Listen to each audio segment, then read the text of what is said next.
ઓમ નમો નારાયણ. હું અરુણાબેન પી ગોસ્વામી સુરતથી તમારું સ્વાગત કરું છું અરુસ કિચનમાં. તો આજે આપણે બનાવશું મગ બટેટાનું શાક કુકરમાં. તો એના સારું આપણે તો બટેટા લીધા છે આ 4 થી 5 બટેટા અને મગ. તો આ આપણે મગ લીધા છે કાળા મગ. તો તમે લીલા મગ લઈ શકો. તો આ કાળા મગ લીધા છે. તો મગ આપણે અડધો કપ જેટલા લીધા છે. અને મસાલામાં આપણે 2 મરચાં, થોડુંક આદું ને લસણ, લીલા ધાણા લીધા છે, વઘાર માટે લીમડો અને 2 ટમેટા આપણે લીધા છે. મીઠું જોવે સ્વાદ પ્રમાણે. અને નોર્મલ આપણે રેગ્યુલર જે મસાલા શાકમાં જરૂર પડે એ રાઈ, જીરું, હિંગ, ધાણા જીરું ને મરચું, હળદર બધું, તેલ જોહે અને પાણી જોહે. એટલી વસ્તુ આપણે જરૂર પડશે.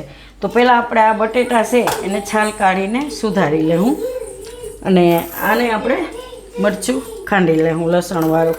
તો આ ખાંડણીમાં આપણે લસણ લઈ લેવું અને મરચાં નાખી દેવું એમાં.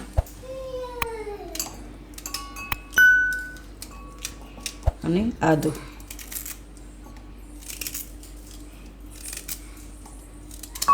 આને આપણે થોડુંક મીઠું નાખીને પહેલાં થોડુંક ખાંડી લેવાનું એટલે ઝીણું થઈ જાય.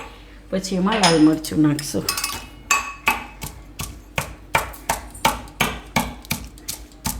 આ રીતે એને ખાંડી લેવું.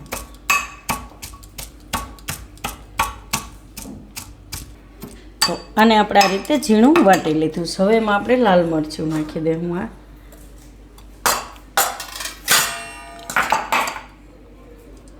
તો તમે ટેસ્ટના હિસાબે નાખી શકો. તો આપણે આને 2 મોટી ચમચી જેટલું નાખશું એમ.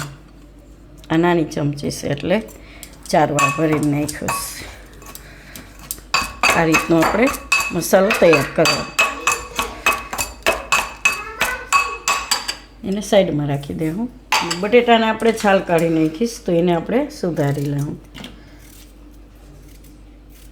આ રીતના બહુ મોટા નહીં, બહુ નાના નહીં, એવા મીડિયમ.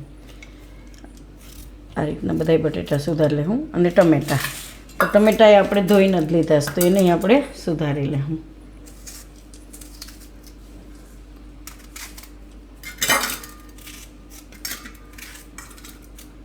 આ રીતના.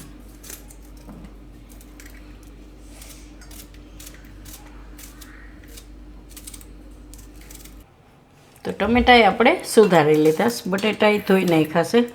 અને હવે આપણે વઘાર કરશું. તો પહેલાં આપણે તેલ ગરમ મૂકી દેવું. તો આને કુકરમાં બનાવશું. તો ગેસ ચાલુ કરશું અને કુકરમાં આપણે તેલ નાખીશું.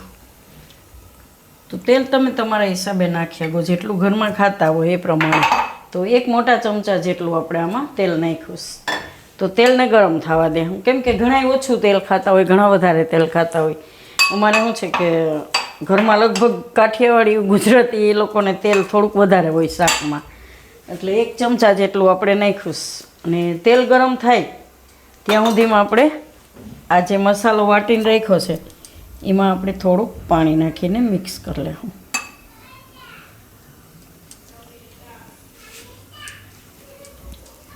થોડુંક પાણી નાખીશું આપણે આમાં, બહુ વધારે નહીં, ખાલી આટલું.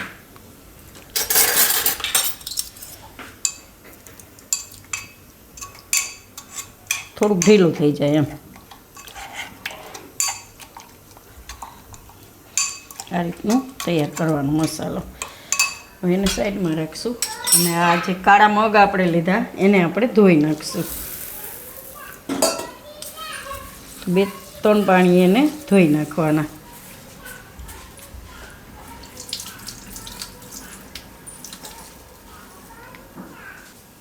તો મગ આપણે ધોઈ નાખ્યા છે. અને તેલ આપણું ગરમ થઈ ગયું છે. તો એમાં આપણે રાઈ નાખીશું પહેલાં. અને જીરું અને લીમડો અને થોડીક હિંગ. ગેસ ધીમો કરી દેવું. અને હવે આ જે મસાલો આપણે તૈયાર કર્યો એ તેલમાં નાખીશું.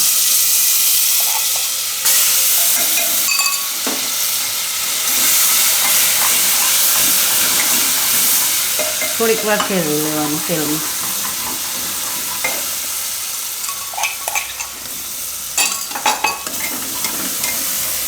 હવે આમાં ટમેટાં નાખી દેવું.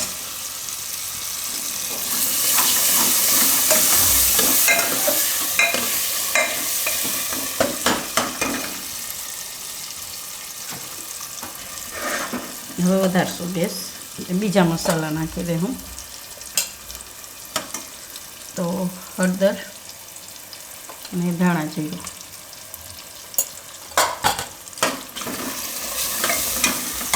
હવે આમાં બટેટા.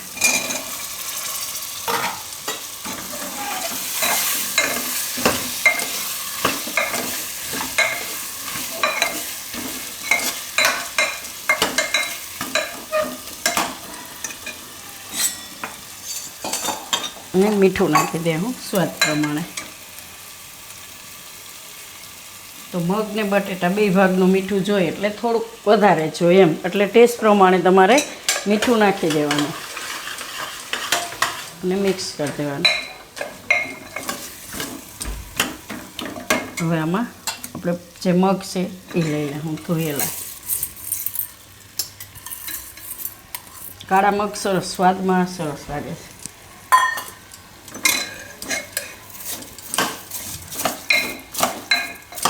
હવે ગેસ વધારી દઉં.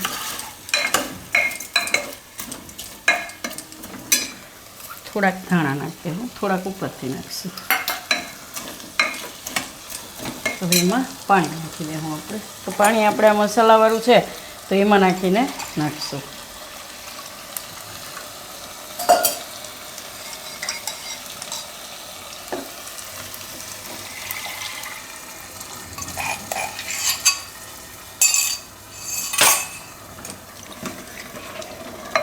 પાણી થોડુંક આમાં આપણે વધારે નાખવું પડે, કેમ કે મગને આપણે બફાય. નોર્મલી આપણે બાફેલા મગ હોય તો પાણી તમારે ઓછું જોઈએ, પણ આ મગ પાણી પીએ.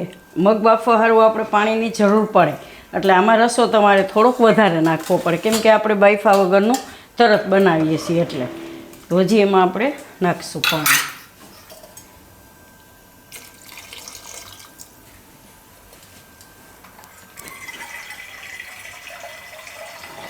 કેમ કે બટેટાને પાણીની જરૂર પડે અને મગને બાફવામાં આપણે પાણી જરૂર પડે, એટલે થોડુંક વધારે પાણી જોઈએ એમ. તો આમાં 3 કપ જેટલું પાણી આપણે જરૂર પડે, અને આને આપણે રસાવાળું બનાવવું છે.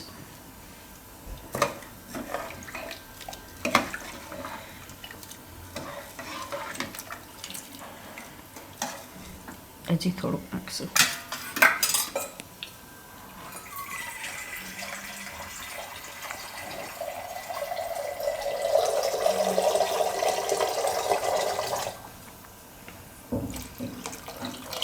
આ રીતનું જોઈ લેવાનું આપણે.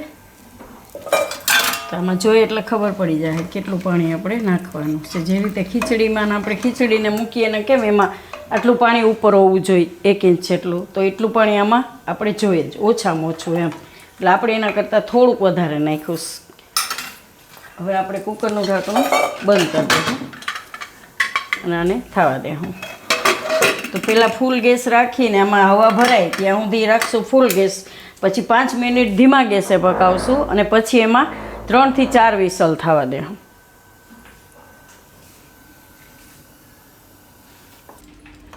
તો કુકર આપણે હવે ઉતારી લે. તો આપણે આમાં 4 સીટી થવા દીધી હતી. ખોલીને જોઈએ એકદમ સરસ થઈ ગયું શાક. એટલે પાણી વધારે જોઈએ આપણે, કેમ કે મગને પાકવામાં પાણી જોઈ અને બટેટાને જોઈ.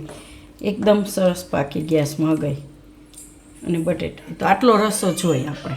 તો રોટલા આઈ તમે ખાઈ શકો અને ભાત આઈ ખાઈ શકો એમ, અને તરત બની જાય. તમારે બાફવાની પલાળવાની કે કંઈ ઝંઝટ નહીં એમ. તો આને કાઢી લેવું આપણે. થોડાક ધાણા ઉપરથી નાખી દેવું.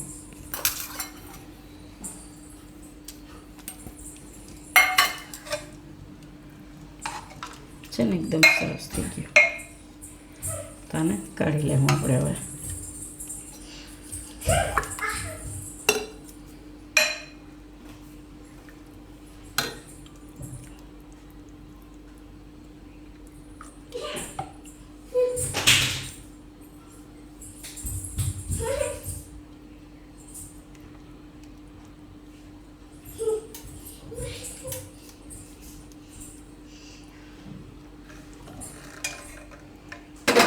તો તૈયાર છે આપણું મગ બટેટાનું શાક કુકરમાં એમ.